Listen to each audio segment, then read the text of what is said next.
Swapna Mataji, when you're ready, you can start, Mataji. Okay, Prabhuji. Hare Krishna, please accept my humble obeisances. All glories to Srila Prabhupada. Om Namo Bhagavate Vasudevaya. Om Namo Bhagavate Vasudevaya. Om Namo Bhagavate Vasudevaya. Narayanam Namaskritya Naran Chaiva Narottamam Devim Saraswatim Vyasam Tato Jayamudirayet Nashtaprayeshu Abhadreshu Nityam Bhagavata Sevaya Bhagavate Uttama Shloke Bhaktir Bhavati Naishtaki. Today we'll continue reading from 7th Canto, Chapter 2, text entitled Hiranyakashipu, King of the Demons. Text 1. Sri Narada Muni said, My dear King Yudhishthira, when Lord Vishnu, in the form of Varaha, the boar, killed Hiranyaksha's brother Hiranyakashipu was extremely angry and began to lament. Text 2. Filled with rage and biting his lips, Hiranyakashipu gazed at the sky with eyes that blazed in anger, making the whole sky smoky. Thus he began to speak. Text 3. Exhibiting his terrible teeth, fierce glance, and frowning eyebrows, terrible to see, he took up his weapon, a trident, and thus began speaking to his associates, the assembled demons. Texts 4 and 5. O Danavas and Daityas, O Dvimurta, Trayaksha, Shambhara, and Shatabahu, O Hayagriva, Namuchi, Paka, and Ivala, O Viparichitti, Puloman, Shakuna, and other demons. All of you kindly hear me attentively and then act according to my words without delay. Text 6. My significant enemies, the demigods, have combined to kill my my very dear and obedient well-wisher, my brother Hiranyaksha. Although the Supreme Lord Vishnu is always equal to both of us, namely the demigods and the demons, this time being devotedly worshipped by the demigods, he has taken their side and helped them kill Hiranyaksha.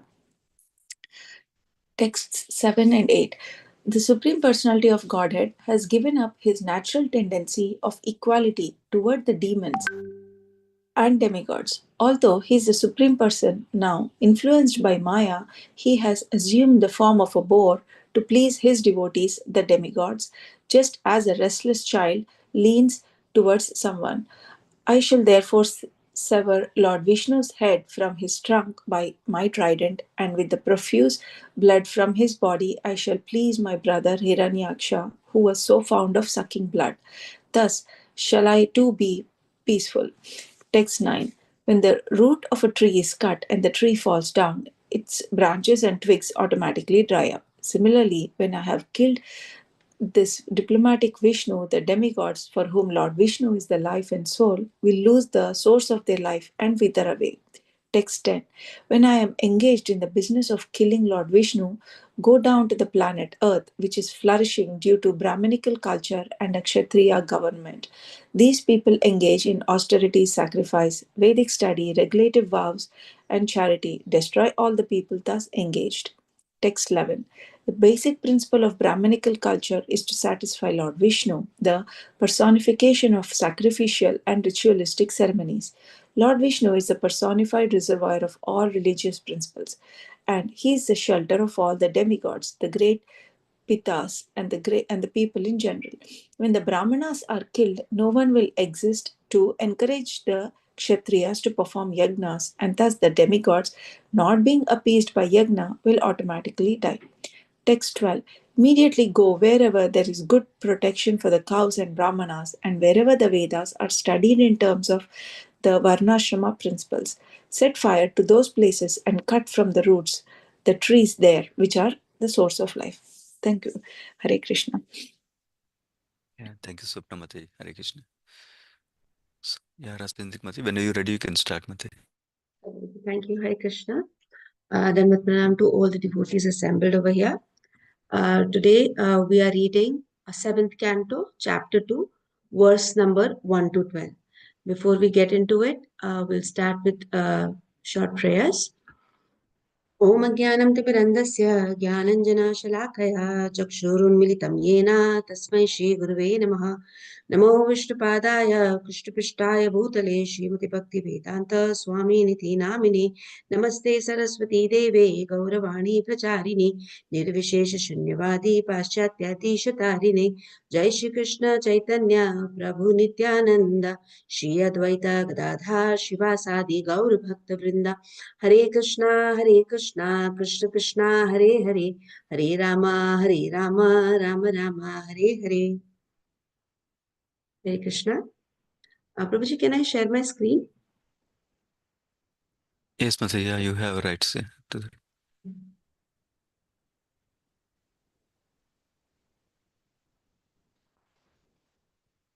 So we are reading chapter 2 of 7th canto, verse number 1 to 12. Before getting into this, first we will do a very short recap, not very long one. Here, once there was a conversation between Yudhishthir Maharaj and Narad Muni. Right in the Sabha, Yudhishthir Maharaj saw Shishupal falling dead and merging into Krishna, which was very shocking for him. Why? Because Shishupal, being one of the most demoniac personality, entering into Krishna, that is a great benefit not any man can have even after performing a lot of austerities. So his concern was, how is it possible for such a demoniac personality? And that's when discussion for seventh canto starts, where Narad Muni is explaining Yudhishthir Maharaj. The question comes up, is Krishna biased? And there he is explaining the previous birth of Shishupal, that how Shishupal is actually Jay and Vijay. Jay and Vijay being the door guards of Vishnu, and how they get cursed by Kumaras. And then they have to take birth as Hiranyakashipu and Hiranyaksha, then Ravan and Kumbhakaran, and then Shishupal and Dantavakkar in this third life. So there is entire description and the conversation between the Kumaras and how Vishnu is trying to help them, saying that after three births, they come back to me. But these three demoniac births, they will have to take. So here there is an inquisitiveness, Jigyasu, devotee that Parikshit Maharaj is. He asks on a very right time to Sukadev Goswami, that why the last verse of the first chapter, that please explain me that why was there so much animosity between Hiranyakashipu and his beloved son. This is not a common thing to see, that the father and the son are enemies of each other, right? It is not a common thing unless we see it in Shastra. And then he asked, and how did Prahlad become such a good devotee? So now, in the next chapter, chapter 2, that we start from today, Narad Muni starts explaining about Hiranyakashipu, and the entire Leela of Prahlad Maharaj will follow. So this chapter is titled as Hiranyakashipu, King of Demons. So we will see the description about Hiranyakashipu in here. With the first verse, we see Narad Muni is telling Yudhishthir Maharaj that once there was a form of a Varaha avatar, which is boar form of Krishna, and he came and he killed Hiranyaksha, who is Hiranyakashipu's brother. Okay, and this is why Hiranyakashipu was lamenting. So we'll just see a very short, brief discussion about Hiranyaksha and Varaha avatar. Uh, both Hiranyaksha and Hiranyakashipu shared the same kind of mentality, demoniac, disgusting mentality, where they thought that this and their biggest enemies are the demigods, Devi Devatas. So they thought that, they get all the powers from all the yagyas performed on the planet Earth by all the Brahmanas and the Kshatriya who are very well versed with the knowledge of Shastra. They are performing the yagya so well that they are getting more and more power. So Hiranyaksh thought, how about I just lift this earth only and throw it in Garbhodakha ocean? If I throw it, everything will be over. And when he does that, uh, uh, the Brahmaji starts performing tapasya. While doing that, he sneezes, and there the size of a thumb. Varaha avatar comes out from his nostril, and he becomes big, big, big, like way too big to a mankind to even see. And he comes in the form of a boar, Varaha avatar.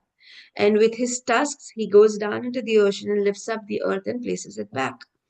There is a furthermore discussion about Varaha Avatar in the previous cantos, where it is mentioned that Varaha Avatar actually came twice in Shvetavarna and Neelavarna.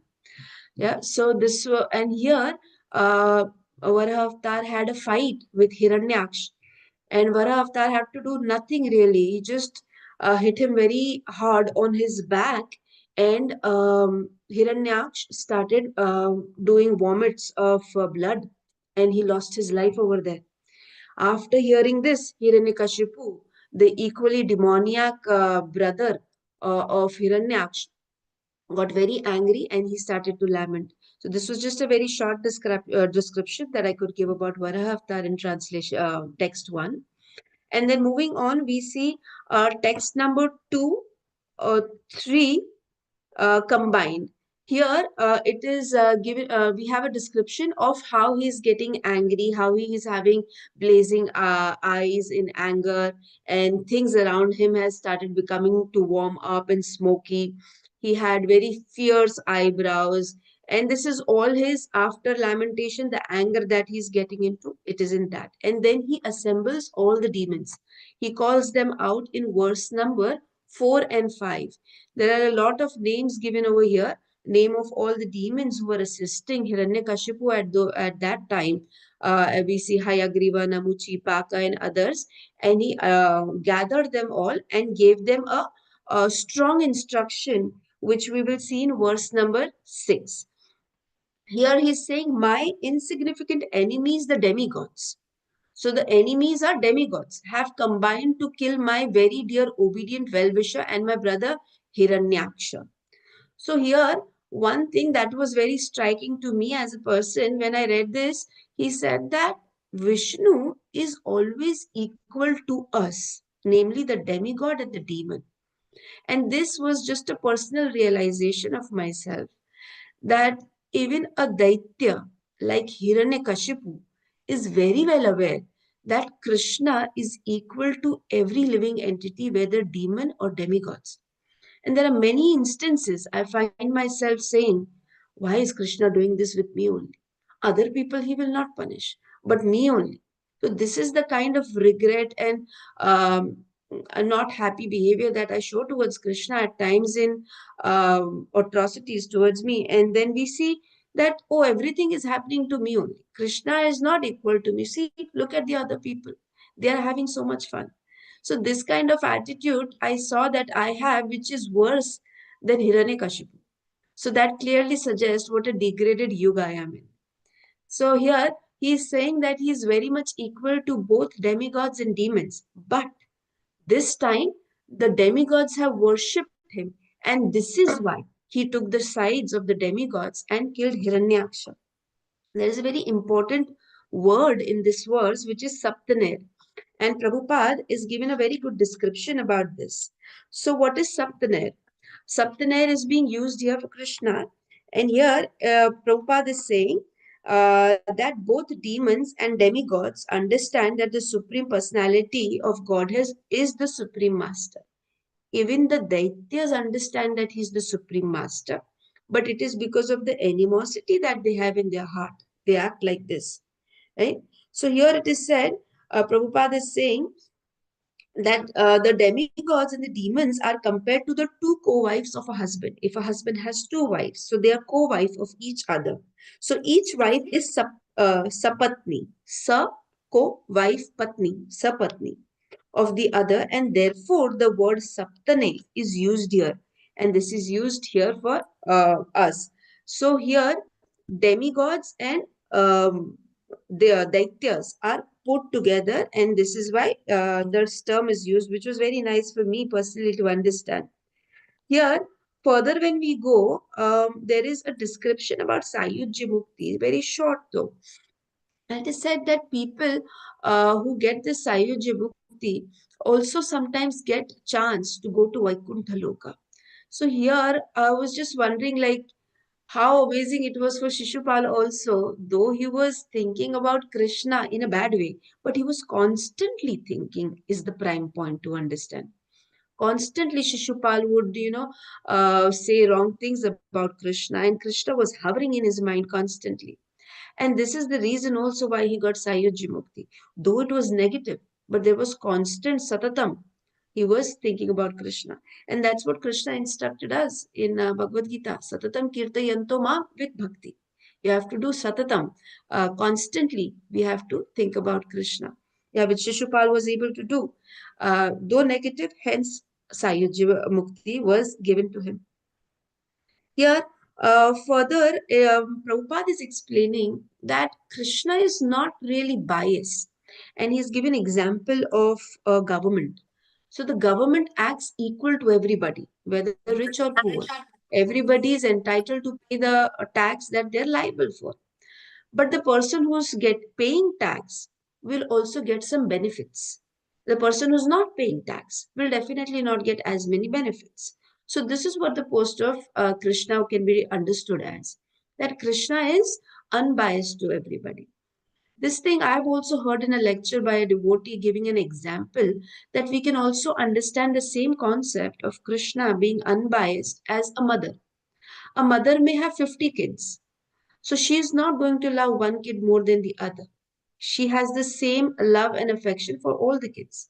But there might be one kid out of all those 50 kids that who is doing little seva of the mother, helping the mother with the kitchen work and helping serve food and taking care of her, offering her water, bringing her food. So when the child is doing all these kind of works, the mother is having a little bit soft corner towards the child.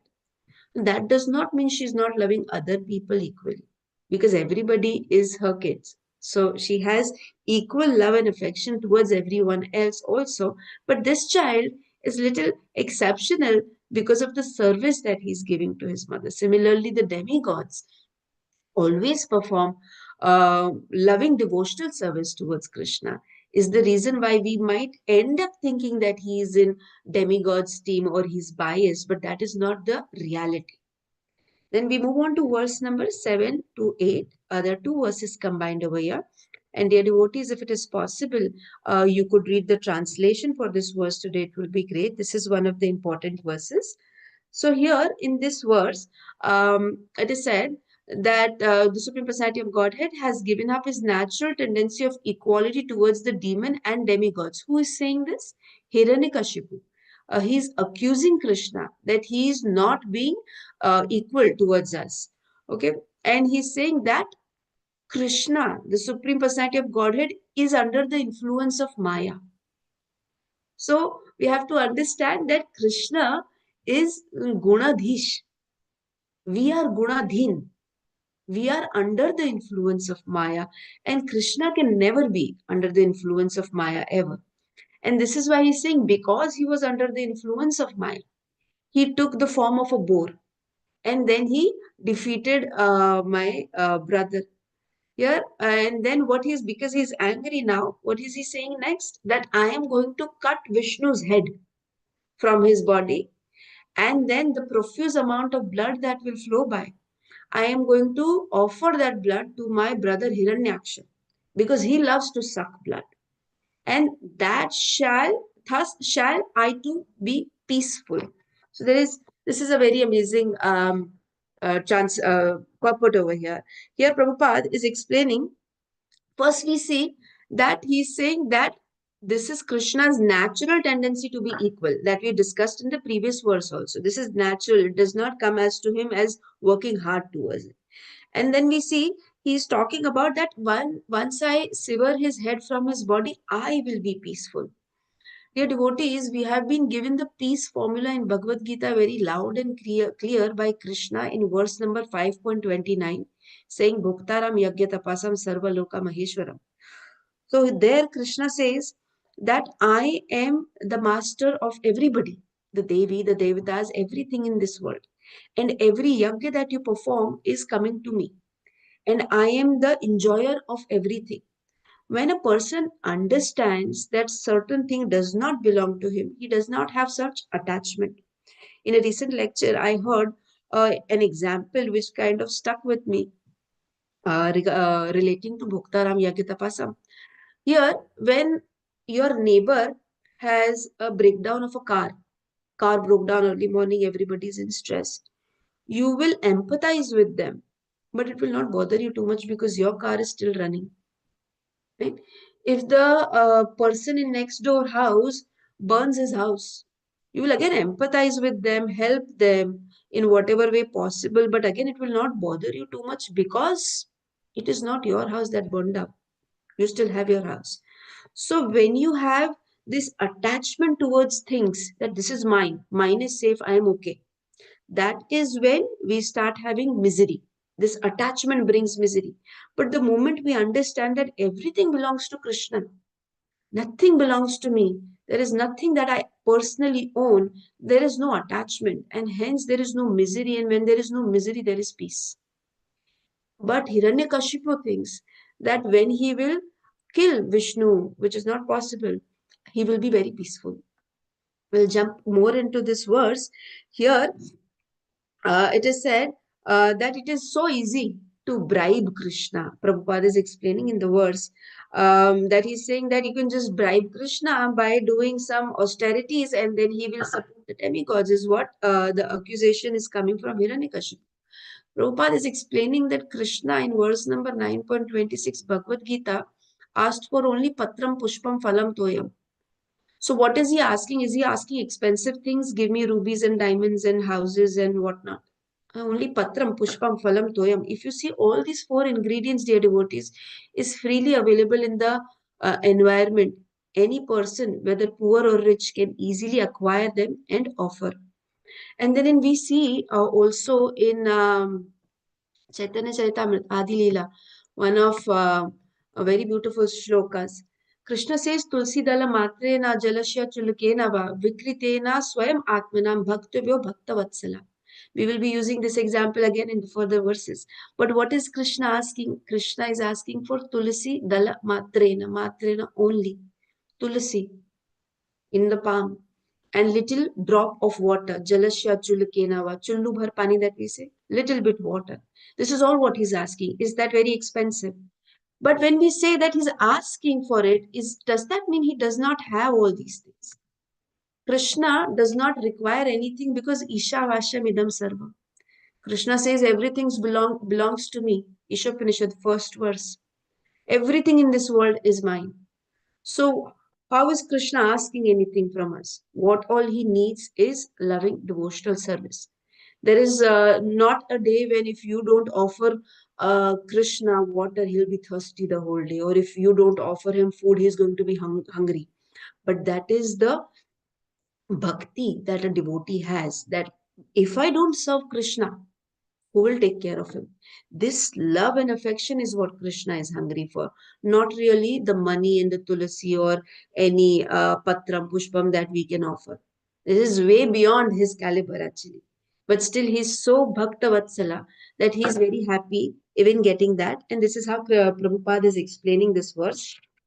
And yeah, so here Prabhupada is saying the biggest quality that Krishna has is that he's Bhakta Vatsala. This is his biggest quality out of all so many qualities that he has. And there is one more term used in this verse, which is Rudhira. Rudhira means blood.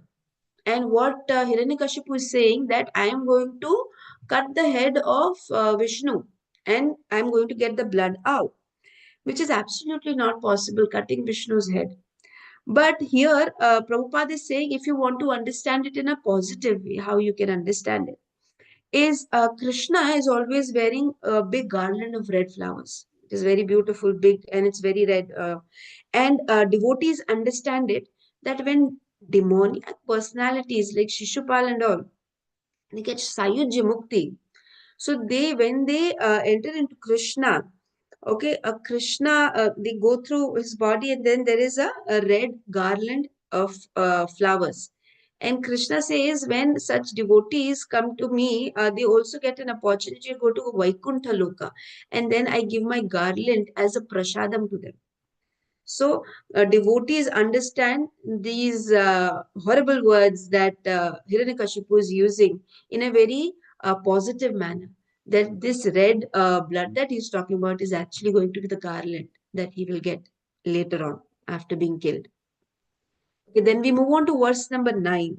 So, here in this verse number 9, see how well he understands this, and sometimes we fail to understand. Hiranyakashipu is saying that when the root of a tree is cut, the tree falls down and the branches automatically dry up. Similarly, when I have killed the diplomatic Vishnu, he says, who is the root, the demigod for whom the Vishnu is the life and soul, will lose the source of their life and wither away.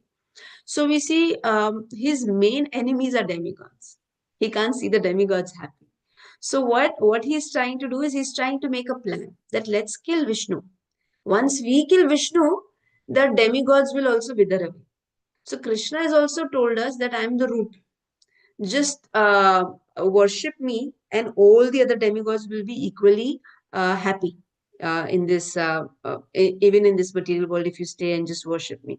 So then we don't have to go to different branches, different devi devatas, demigods. Just Krishna enough. Krishna is more than enough because he's the root. Right? So here, intelligent Hiranyakashipu has made the plan that first we will kill Vishnu in this verse. And then in verse number 10, which is again very interesting, also important, here Hiranyakashipu is making further plan. Let's see, if we kill Vishnu, one of the source of power for the demigods is going to vanish. The other source of power for demigods is all the austere people performing yagyas and tapasyas. That's how they get powers, right? So it's like then we will also plunder the planet Earth.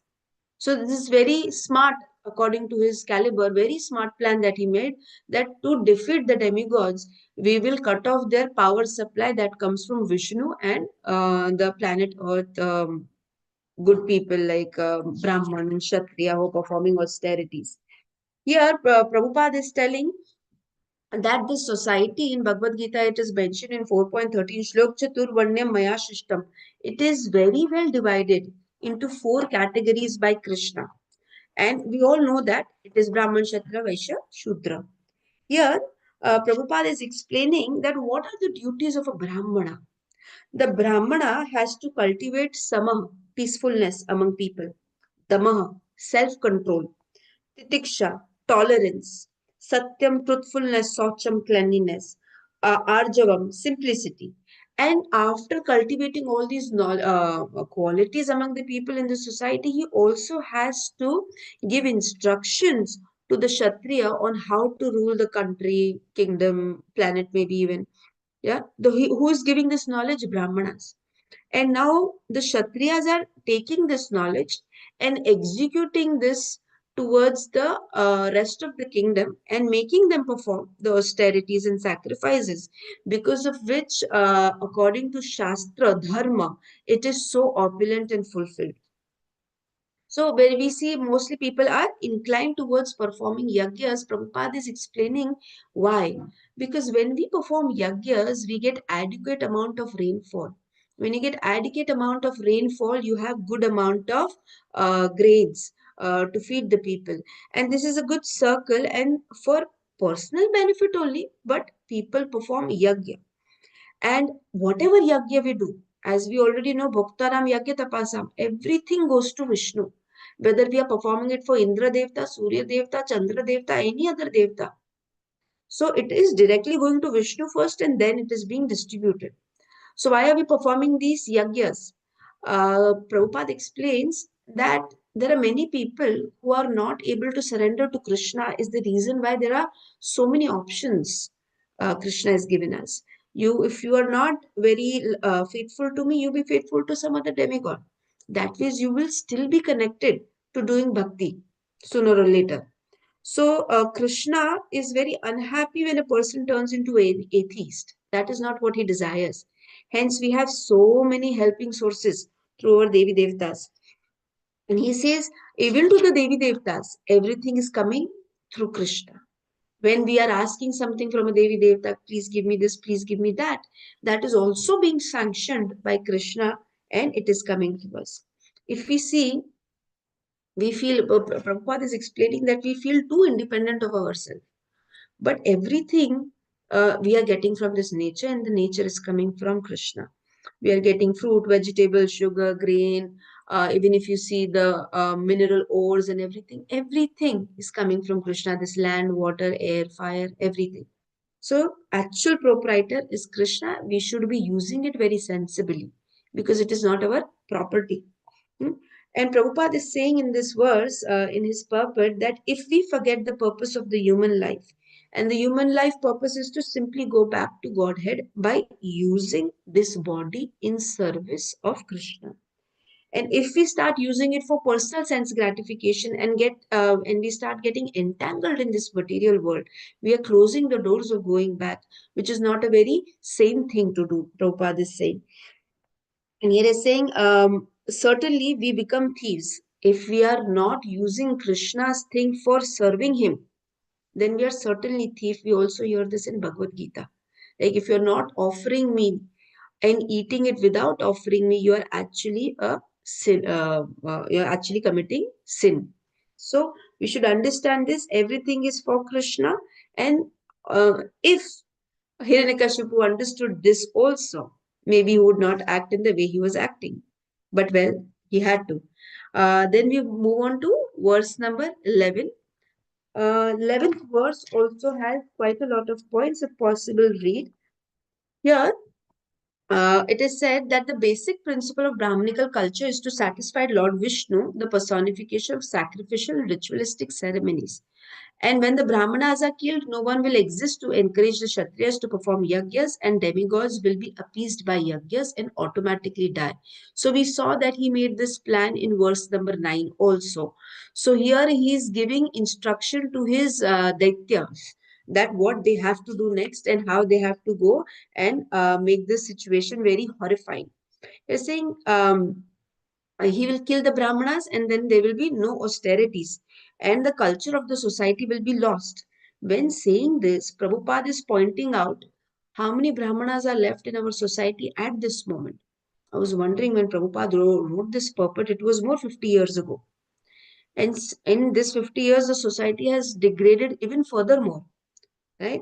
So Prabhupada is saying that what culture is left in the society? We don't have adequate and good quality of Brahmanas left to do good quality of austerities, right? So we are, all of us are Shudras. This is what Prabhupada is saying.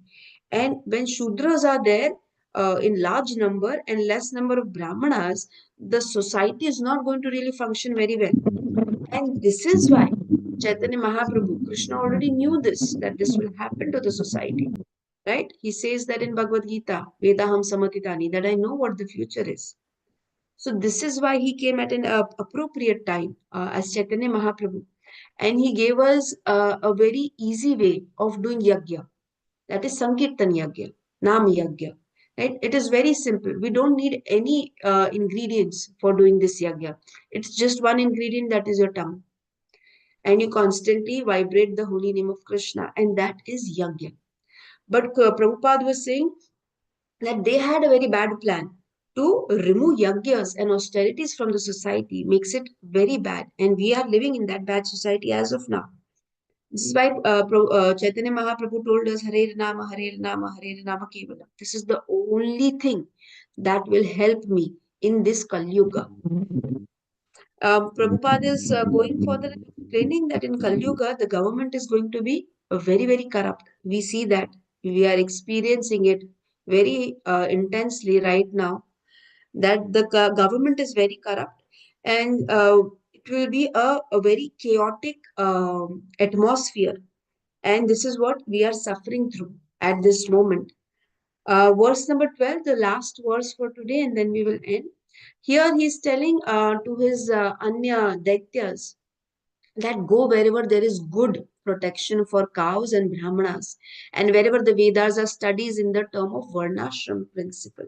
So here Prabhupada goes on to describe how important this Varnashram principle is for us.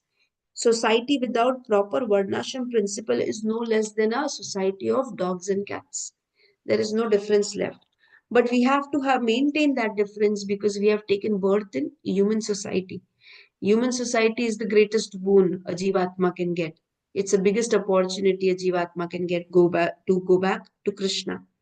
So Varnashram this system needs to be followed very, very intensely. These are the roots of holding the society in place. But we are also losing it. And this is why Prabhupada says that societies like ISKCON should work more hard and should be considered very superior because they are bringing people back to where their roots are. In this verse, Prabhupada also gave example that cows should be protected, yes, but even trees should be protected. Even trees should not be given harm unnecessarily. Prabhupada is saying that people are using so much of paper unnecessarily and cutting down the trees, which is not very right. And paper should only be used for Shastra. This also was a new point for me, like how Prabhupada is saying that other everything nonsensical items that we have in the society should be cut down because this is also helping us accelerate our speed in Kali Yuga towards devastation. So this should also be curbed, is what Prabhupada was explaining in this verse. Tomorrow, dear devotees, we will read from verse number 13 onwards. I will pause here. Hare Krishna, then Vipranam. Yeah. Thank you so much, Mate. Hare Krishna. Thank you very much, Mataji. Hare